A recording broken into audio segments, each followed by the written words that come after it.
Sustainable development is defined in the Brundtland Report as development that meets the needs of the present without compromising the ability of future generations to meet their own needs.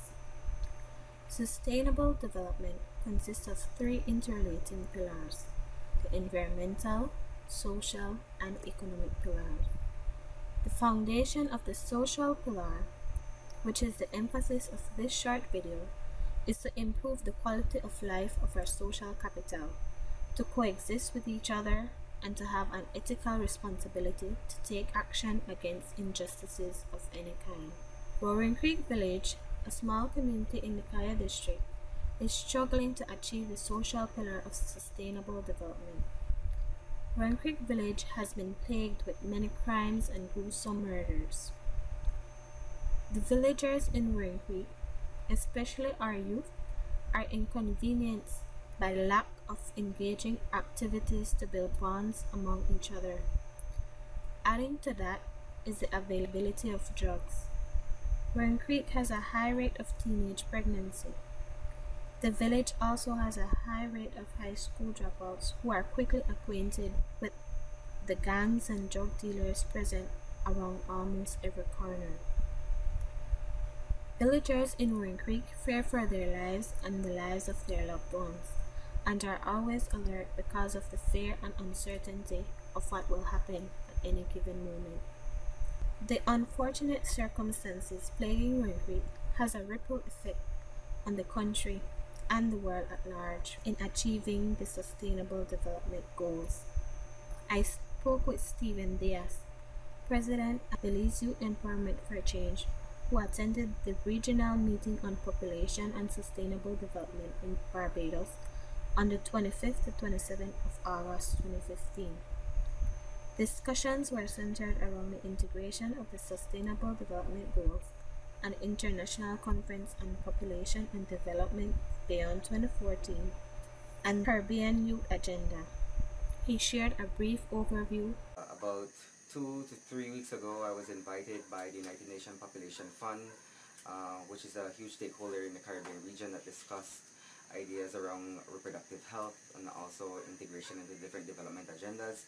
We had a regional meeting in Barbados which spoke to developing a document which spoke to the Caribbean priorities, which would feed into a regional consensus document, which a discussion is to be held in Mexico City from the 6th to the 9th of October, discussing the regional priorities towards the Sustainable Development Agenda, which would be discussed at the United Nations.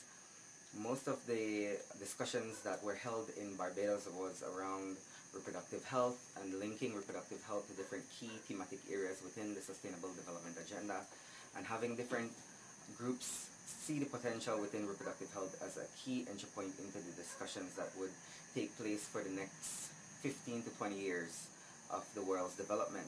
Already, contributions towards different discussions has taken place at the United Nations towards the Sustainable Development Agenda, post-2015, and also the new Sustainable Development Goals. And there have been countless negotiations which have happened around these entire discussions, which sustainable development is a key component to most of the discussions that will take place for now and for our future generations. Within our region, we're trying to see how we could prioritize what Belize and the Caribbean wants to see for us for the next 15 to 20 years. And we've mainly highlighted areas within the thematic areas of health, within environmental sustainability, also within energy. We're looking into clean, sustainable energy towards the future. We're looking into migration as well, safe and legal migration.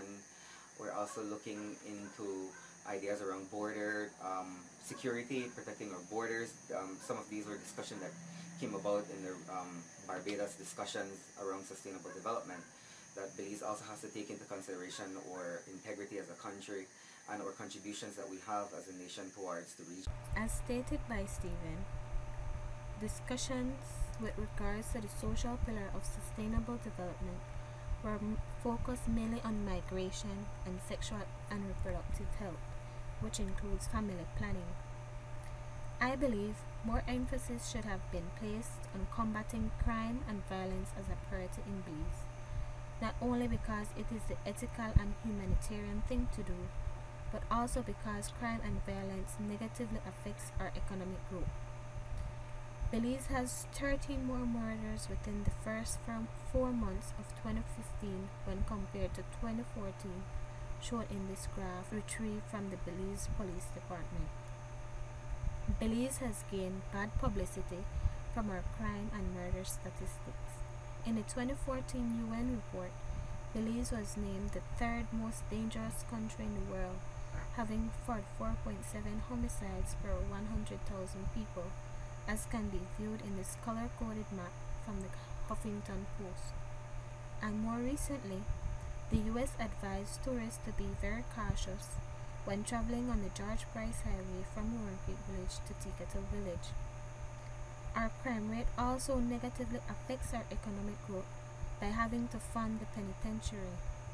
Thus, it is safe to say behavioral norms govern social conduct, which ultimately determines economic behavior. So how can we combat crime and violence and become the tranquil haven we so proudly sing about in our national anthem? How can being socially sustainable aid in accomplishing the economic pillar of sustainable development?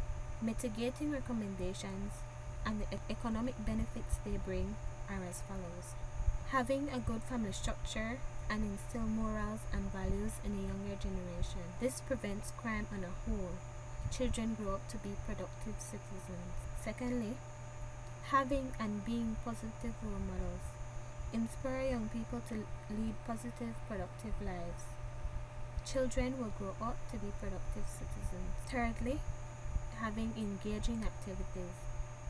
Young people will learn teamwork and cooperation skills and dedication to achieve a common objective. They will learn how to positively deal with conflict and build bonds with each other. This promotes economic growth by keeping our youth busy and out of crime's way. Less people committing crime, less people in jail, less funding needed. Fourthly, technical and vocational programs. Most young people who drop out of school are talented in other areas. Making technical and vocational programs more accessible to these young people will further develop their trade, which they can capitalize on, whether that means being gainfully employed or working for themselves. Lastly, provide opportunities for ex-convicts. When released from jail, ex-convicts are placed in society with knowledge and experience from various sectors of employment, from agriculture to architecture. However, when placed in society, ex-convicts are not given the chance to showcase their acquired trade because of the stigma given to them. Ex-convicts should be given the opportunity to gain employment, which possibly keeps them from going back to jail. In conclusion, I reiterate that more funds need to be invested in the social aspect of our Belizean communities. A couple years from now, Belize will be at war on the concrete streets made possible via Petrocaribe. Infrastructural development is meaningless if our citizens face constant degradation.